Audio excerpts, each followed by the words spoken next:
खुदावंद यीशु मसीह की सलामती आपके साथ हो। आज 9 सितंबर 2024 है।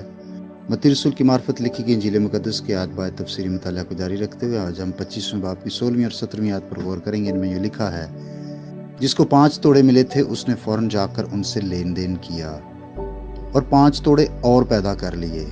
इसी तरह जिसे 2 मिले थे उसने भी 2 और कमाए। आमीन।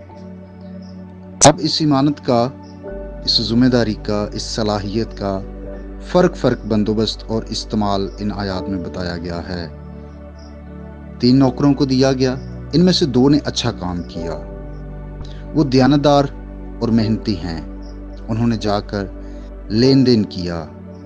जो ही उनका मालिक रवाना हुआ वो अपने काम में लग गए।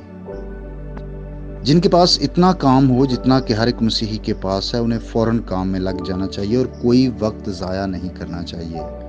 लिखा कि उन्होंने फौरन जाकर लेन देन शुरू किया।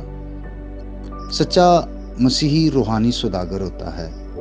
सौदागर वो है जो पेशे को चुन लेता है, फिर मेहनत से उसे सीखता है और फिर उसके मुताबिक चलने को अपना फ़र्ज समझता है और बाकी सारे मामलात को वो उसके मातहत रखता है या उसको पीछे रखता है और फिर अपने कारोबार की कमाई पर गुजर बसर करता है। अब कारोबार या लेन देन करने के लिए हमारे पास हमारा अपना कोई सरमाया नहीं। हम तो कारिंदों की हैसियत से अपने मालिक के सरमाया से लेन देन करते हैं।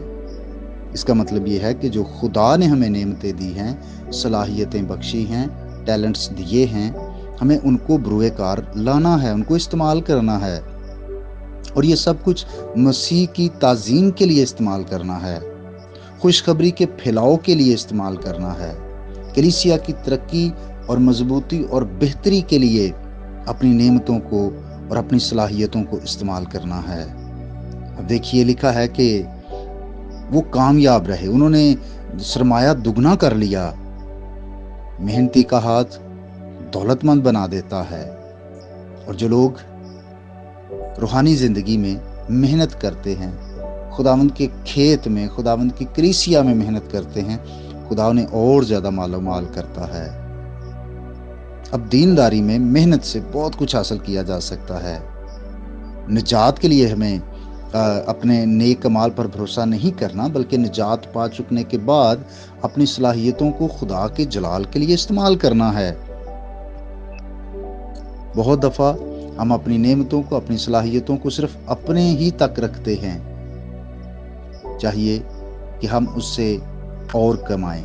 इसका मतलब ये है कि जब हम अपनी नेमतों और सलाहियतों को खुदा के लिए इस्तेमाल करते हैं, खुदा उन नेमतों को भी बढ़ा देता है, खुदा उन सलाहियतों में भी इजाफा फरमाता है।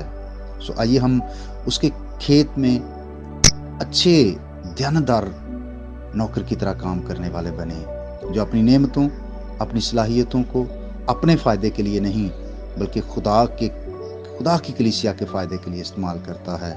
खुदा आपको बरकत दे। हम दुआ मांगे। मसीह यीशु में हमारे प्यारे आसमानी बाप, हम शुक्रगुजार दिल के साथ तेरी पाक हुज़ूरी में झुकते हैं। तो जो तकद्दस के बायस नहायत जलाली खुदा है, तो जैसा कोई और है नहीं, और तू हमारा बाप है जो हमेशा हमसे मोहब्बत करता है, हमारी फ़िक्र करता है और हमसे बेहद प्यार करता है, हमें मुआफ़ करता है। हम तेरी शुक्रगुजारी करते हैं। मेरी दुआ है खुदा कि तू अपने हाथ को बढ़ाकर हम सबों की मदद फरमा और आज का दिन हम तेरी मर्ज़ी के ऐन मुताबिक बसर कर सकें।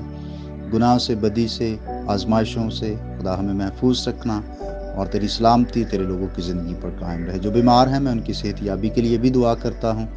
जो किसी और मुसीबत, दुख, तकलीफ़, परेशानी में हैं, ऐ खुदा उनकी भी मदद कर और खुदा ताजगी और शादमानी अता कर, मसीह के नाम से आमीन। मेरा नाम पास्टर बिशारत है और ये पैगाम आपको इवेंजेलिकल चर्च अट्टा की तरफ से भेजा गया। अब तक हमारा चैनल सब्सक्राइब नहीं किया तो अभी सब्सक्राइब करें और बेल आइकॉन को क्लिक करके हमारी लेटेस्ट वीडियोस के बारे में अपडेट जानें।